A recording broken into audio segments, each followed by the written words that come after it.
প্রিয় দর্শক, আসসালামু আলাইকুম। আপনারা জানেন যে যুক্তরাজ্য যাকে বলে গ্রেট ব্রিটেন ব্রিটেন বলা হয়, লন্ডন বলা হয়।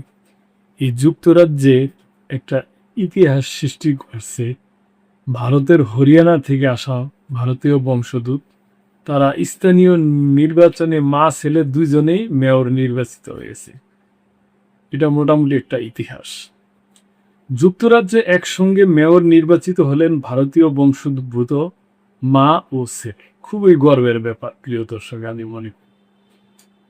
যুক্তরাজ্যে ইতিহাস গড়েছেন ভারতীয় হরিয়ানা থেকে আসা এক মা ও তার ছেলে। দেশটির স্থানীয় সরকার নির্বাচনে তারা দুজনেই মেয়র নির্বাচিত হয়েছে। রোববার ভারতীয় গণসংবাদ মাধ্যম পিটিআই এর বরাতে দিয়ে এ তথ্য জানা গেছে।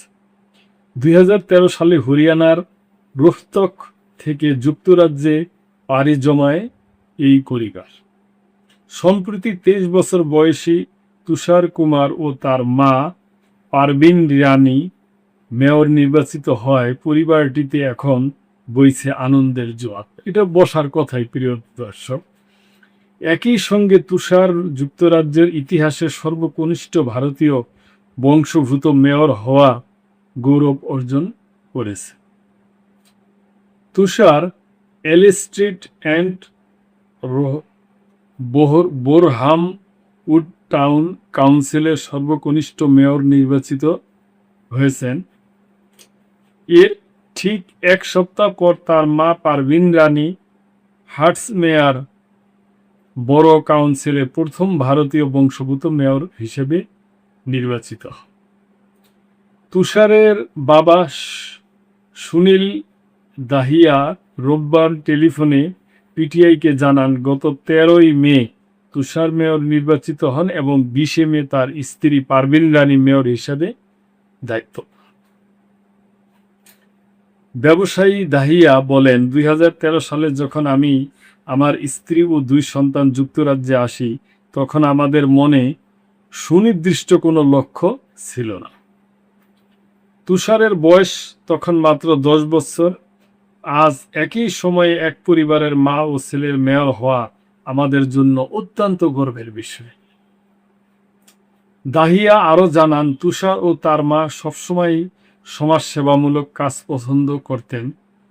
লন্ডনে কলেজে পড়ার সময় মাত্র 20 বছর বয়সেই কাউন্সিলর নির্বাচিত হয়েছিলেন তুষার।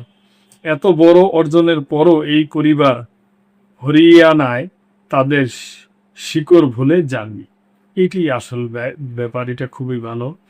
রোহতকে এখনও তাদের বাড়ি রয়েছে এবং পরিবারের কিছু সদস্য সেখানে থাকেন। তারা প্রতি বছরই দেশে আসে। তুষার বিশ্বাস করেন, জনপ্রতিনিধি হওয়া বা সমাজসেবা করার ক্ষেত্রে বয়স কখনোই কোনো বাধা হতে পারে না। তরুণদের প্রতি তার বার্তা, কোনো নির্দিষ্ট বয়সের জন্য অপেক্ষা না করেই মানুষের সেবায় এগিয়ে আসা উচিত। অত্যন্ত সুপরামর্শ দিছে প্রিয় দর্শক। সেই সঙ্গে নিজেদের সংস্কৃতি ও ঐতিহ্যকে ধারণ করা জরুরি। লেবার পার্টি এই তরুণ কাউন্সিলর 2013 সালে এল স্ট্রিট অ্যান্ড বোরহামউড টাউন কাউন্সিলে যোগ দেন এবং পরবর্তীতে 2025 সালে ডেপুটি মেয়র হিসাবে দায়িত্ব পালন করেন। সম্প্রতি তিনি মেয়রের দায়িত্ব বুঝে নিয়েছে।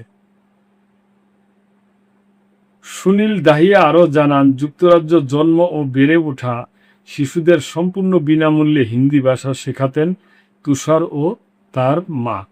তুষার হিন্দি শিক্ষা পরিষদ নামের একটি দাতব্য সংস্থার সঙ্গে যুক্ত। মা ও ছেলে দুজনেই 2023 সালে প্রথমবারের মতো নির্বাচনে লড়ে কাউন্সিলর হয়েছিলেন। মেয়র হওয়ার আগে পারভিন রানী হার্টসমেয়ারের পার্ক, বিনোদন ও সংস্কৃতি বিষয়ক ক্যাবিনেট সদস্য এবং চলচ্চিত্র ও টেলিভিশন বিষয়ক গ্লোবাল এনভয় হিসাবেও দায়িত্ব পালন করেছে। তুষার লন্ডনে কিংস কলেজ থেকে রাষ্ট্রবিজ্ঞান স্নাতক সম্পন্ন করেছেন। মাত্র 20 বছর বয়সে দ্বিতীয় বর্ষে পড়ার সময় তিনি কাউন্সিল হন। চলতি বছরের সেপ্টেম্বরে তিনি স্নাতকোত্তর মাস্টার্স পড়াশোনা করবেন। দহিয়ার ছোট ছেলেও কিংস কলেজে পড়াশোনা করছেন এবং সেখানকার স্টুডেন্টস ইউনিয়নের ট্রাস্টি হিসেবে যুক্ত আছে। অন্যদিকে মা পারভিন রানী সব শ্রেণী ও প্রজন্মের মানুষকে একত্রিত করতে এবং শিক্ষা ও সংস্কৃতির প্রসারে কাজ করে যাচ্ছে। প্রিয় দর্শক, এটা আমি জানি না যে আপনারা কি ভাববেন, তবে আমার কাছে খুবই এটা গর্বের মনে হয়। ওনারা যেই দেশেই হোক, বাংলাদেশ, ইন্ডিয়া কিংবা পাকিস্তান, যে দেশেরই হোক, গর্বিত একটা ব্যাপার এবং গর্বিত পরিবারও বলা চলে। তো প্রিয় দর্শক, এই ব্যাপারে আপনাদের কোনো মন্তব্য থাকলে অবশ্যই করবেন এবং লাইক কমেন্ট করে শেয়ার করে চ্যানেলটির পাশেই থাক। আল্লাহ হাফেজ।